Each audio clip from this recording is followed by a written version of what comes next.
నమస్తే welcome to మనం TV నేను మీ ప్రియాంకారావు. ఈ రోజు మనతో పాటు ప్రముఖ పొలిటికల్ అనలిస్ట్ డివి శ్రీనివాస్ గారు ఉన్నారు. వారితో మాట్లాడదాం.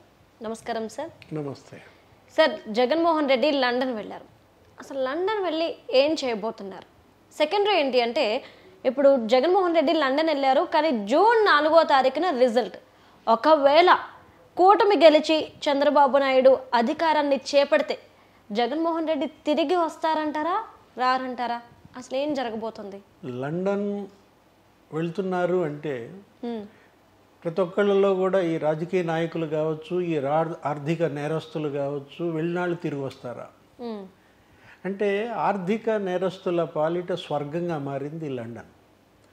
భారతీయ చట్టాలని అధిగమించి అక్కడ చట్టాలు వాళ్ళకి కల్పిస్తున్న రక్షణ, వేల కోట్లు ఎగ్గొట్టిన వాళ్ళంతా బ్యాంకులకి వాళ్ళు ఎక్కడున్నారు? లండన్లో ఉన్నారు. నీరవ్ మోడీ, లలిత్ మోడీ, చోక్సీ, విజయ్ మాల్యా, వీళ్ళందరూ గుర్తొస్తూ ఉంటారు అన్నమాట. ఇప్పుడు జగన్మోహన్ రెడ్డి మరి ముఖ్యమంత్రి. ఆయన మనం ఆర్థిక నేరగాడే కానీ ఆర్థిక నేరస్తుడితో పాటు ఆయన ముఖ్యమంత్రిగా ఉన్నప్పుడు ఆయన తిరిగి వస్తారా లేదా అనే సందేహాలు. అసలు లండన్ జగన్మోహన్ రెడ్డి వెళ్తున్నాడు అంటేనే అనేక అనుమానాలు, ఆందోళనలు. ఎందుకంటే 5 ఏళ్లలో ఇప్పుడు ఆయన 1 ఏడు తప్పితే 3-4 సార్లు వెళ్ళాడు. కరోనా టైంలో తప్ప ఆయన లండన్ ఇప్పుడు కూతుళ్ళు అక్కడే ఉండటం ఒకటి. ఒకసారి లండన్ వెళ్ళినప్పుడు ఇక్కడ కోనసీమలో అల్లర్లు జరిగాయి. అమలాపురం అగ్గి పుట్టింది, తగలబెట్టారు. నీకు ఇక్కడ ఇళ్ళు గందరగోళం అయిపోయిందనమాట. రెండోసారి లండన్ మొన్న చూసాం మనం, ఏది చంద్రబాబు అరెస్ట్.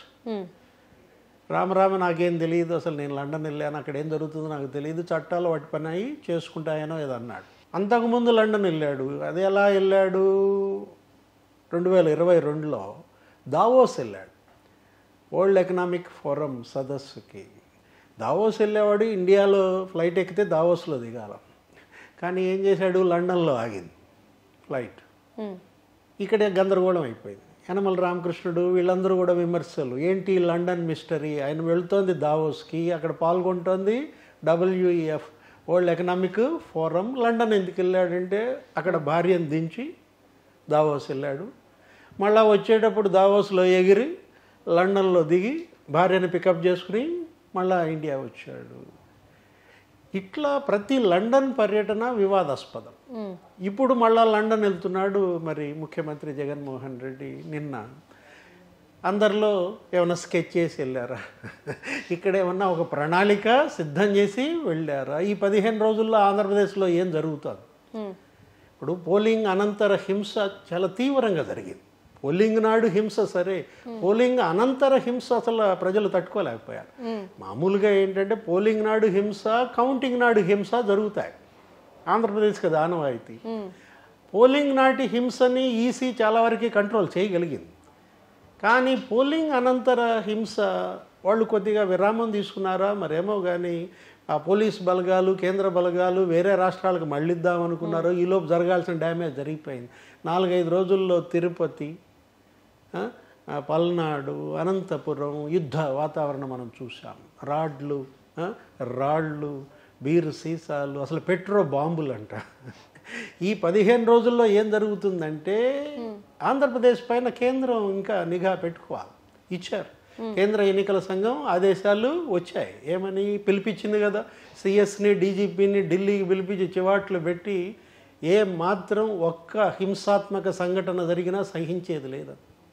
25 కంపెనీల బలగాలు ఇక్కడే ఉండాలి. కేవలం కౌంటింగ్ దాకానే కాదు, కౌంటింగ్ తర్వాత 15 రోజులు కూడా ఇక్కడే ఉండాలని ఆదేశించింది. ఇప్పుడు యాక్చువల్గా పోలింగ్ నాడు 1,00,000 మంది ఉన్నారు. పోలీస్ బలగాలు, పారామిలిటరీ బలగాలు, సిఆర్పిఎఫ్ 100 కంపెనీలు ఉన్నాయి. నీకు తమిళనాడులో 4,500 మందిని తీసుకొచ్చారు. కర్ణాటక పోలీస్ 3,500 మందిని తీసుకొచ్చారు. ఎక్స్ సర్వీస్ మన్ ఇంకా 2,000 మంది ఉన్నారు. ఇంతమంది బలగాలు ఉన్నా కూడా ఇంత హింస జరిగిందంటే, రేపొద్దున ఈయన లండన్ వెళ్ళినప్పుడు ఈ 15 రోజులు మరి స్ట్రాంగ్ రూమ్లో భద్రత ఏంటి? ఇప్పుడు తిరుపతి యూనివర్సిటీలో స్ట్రాంగ్ రూమ్ పరిశీలనకి వెళ్ళినటువంటి నాని మీద హత్యాయత్నం, అక్కడ ఒక యుద్ధం జరిగింది. మెహిత్ రెడ్డి వర్సెస్ పులివర్తి నాని. తల పగిలింది, ఇప్పటికీ అతను హాస్పిటల్లో ఉన్నాడు. నాగార్జున యూనివర్సిటీ స్ట్రాంగ్ రూమ్ దగ్గర గందరగోళం అయింది. అక్కడేదో 450 మంది మెన్ సమావేశం, ఏదో పార్టీ, ధూళిపాళ నరేంద్ర పిటిషన్ పెట్టడం గగ్గోలైంది.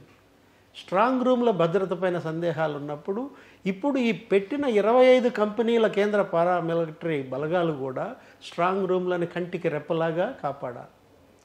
ఎందుకంటే 82% ఓట్లేశారు.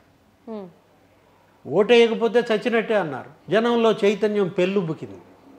రికార్డు స్థాయిలో ఓట్లు వాళ్ళు వేసినప్పుడు, ప్రజా తీర్పు ఇచ్చినప్పుడు ఆ ప్రజా తీర్పును భద్రపరచాల్సిన బాధ్యత కేంద్రంపై ఉంది, ఎన్నికల సంఘం పైన ఉంది, కేంద్ర రాష్ట్ర ప్రభుత్వాల పైన ఉంది, పోలీస్ వ్యవస్థ పైన ఉందన్నమాట. ఇప్పుడు ప్రజా తీర్పునే ఇవాళ మనకు అనుమానాలు, సందేహాలు వస్తుంటే జగన్మోహన్ రెడ్డి లండన్ వెళ్ళాడు. సరే, ఇప్పుడు లండన్ నుంచి తిరిగి వస్తాడా రాడా అంటాడు. లండన్ నుంచి తిరిగి రాకుండా మరి ఇక్కడ కౌంటింగ్ ఎవరు చూస్తారు? 31వ తారీఖు ఆయన పెట్టుకున్నాడు షెడ్యూల్. సిబిఐ పర్మిషన్ ఇచ్చింది కూడా, కోర్టు ఇచ్చింది 31 వరకే. కాబట్టి ఎట్టి పరిస్థితుల్లో 31 వస్తాడు. కౌంటింగ్ నాడే ఆయన లేకపోతే అది ఏ మెసేజ్ ఇచ్చినట్టు? ఇక మూసేసుకోవచ్చు ఆ పార్టీ, ఇక పారిపోయినట్టు అన్నమాట. ఇప్పటికే అనేక వదంతులు, అనేక విమర్శలు, పుకార్లు వస్తున్నప్పుడు పరారయ్యాడు, పారిపోతున్నాడు అన్న దీంట్లో ఏమవుతుంది? ఆయన పార్టీ మూసేసుకుంటాడా? వస్తాడు, కౌంటింగ్ హాజరవుతాడు, గుంభనంగా నుంచుంటాడు, కౌంటింగ్ జరుగుద్ది. ఆ కౌంటింగ్ సజావుగా సాగాలి, ప్రశాంతంగా సాగాలి. ఆయన గెలిచేది జగన్మోహన్ రెడ్డి అయినా కావచ్చు, చంద్రబాబు అయినా కావచ్చు. ఎవరికి వాళ్ళకి ధీమా ఉంది. చంద్రబాబు తాను 140 సీట్లు కొడతానంటున్నాడు. ఈయన కూడా అన్నాడు కదా, ఈయనేంటి అసలు పోయినసారి వచ్చిన దానికన్నా ఒకటి ఎక్కువ అన్నాడు కదా. ఐపాక్ సిబ్బంది సమావేశంలో 22 ఎంపీలు కాదు, ఇంకొకటి ఎక్కువ కొడతాం, 151 ఎమ్మెల్యేలు కాదు, ఇంకొకటి ఎక్కువే కొడతాం అని చెప్పి ఐపాక్ సిబ్బందితో చెప్పినప్పుడు నిన్న ప్రెస్ మీట్లో సజ్జలు కూడా అన్నాడు. ఏమని? ఫుల్ కాన్ఫిడెన్స్ అన్నాడు. అంత ఫుల్ కాన్ఫిడెన్స్ ఉన్నటువంటి పార్టీ మరి ముఖ్యమంత్రి రాకుండా ఎందుకుంటారు? వస్తారు. మరో అనుమానం ఏంటంటే భారతీ మేడం తిరిగి వస్తారా రారా? ఏది ఇప్పుడు వెళ్తుంది సతీ సమేతంగా, ఇద్దరు వెళ్తున్నప్పుడు మేడంని అక్కడే వదిలేసి ఆయన ఒక్కడే వస్తాడా అంటే అవకాశం కూడా ఉంది. ఎందుకంటే పిల్లల దగ్గర ఇంకొంతకాలం ఆమె ఉండే అవకాశం ఉంది. లేదు, భర్త విజయోత్సవంలో పాలు పంచుకునే అవకాశం కోల్పోకూడదు అనుకుంటే తిరిగి వస్తుంది. కానీ ఓడిపోతే మరి సిబిఐ కేసులు ఉన్నాయి. ఏది అవినాష్ రెడ్డి కేసు ఉంది. అంటే సార్ ఇప్పుడు ఒక్కసారి జగన్మోహన్ రెడ్డి తిరిగి వచ్చారే అనుకోండి, తిరిగి వచ్చిన తర్వాత టీడీపీ కూటమి నిజంగా అధికారాన్ని చేపడితే జగన్కి మళ్ళీ విదేశాలకు వెళ్ళే అవకాశం ఉండదు కదా. సో ఈ ఛాన్స్ని ఎందుకు మిస్ చేసుకుంటారు అని చెప్పేసి చాలామంది అనుమానం పడుతున్నారు. ఎందుకు ఉంటుంది అవకాశం? ఆయన మాజీ ముఖ్యమంత్రి.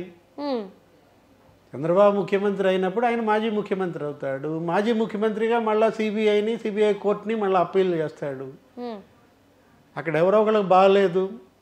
ఇప్పుడు తల్లి అమెరికాలో ఉంది, లేదు పిల్లలు లండన్లో ఉన్నారు. వాళ్ళకి ఏదో రేపొద్దున వాళ్ళు ఏదో అక్కడ ఏదో ఉత్సవం ఏదో ఉంటుంది, వేడుక ఏదో ఉంటుంది, అది లేకపోతే అనారోగ్యం ఉంటుంది, నేను వెళ్ళాలి, నా బిడ్డల దగ్గరికి వెళ్ళాలి, తల్లి దగ్గరికి వెళ్ళాలని మాజీ ముఖ్యమంత్రిగా జగన్మోహన్ రెడ్డి మళ్ళా అభ్యర్థిస్తాడు. అభ్యర్థించినప్పుడు మరి అనుమతి ఇచ్చే అవకాశాలే ఉంటాయి. మళ్ళీ వెళ్తాడు.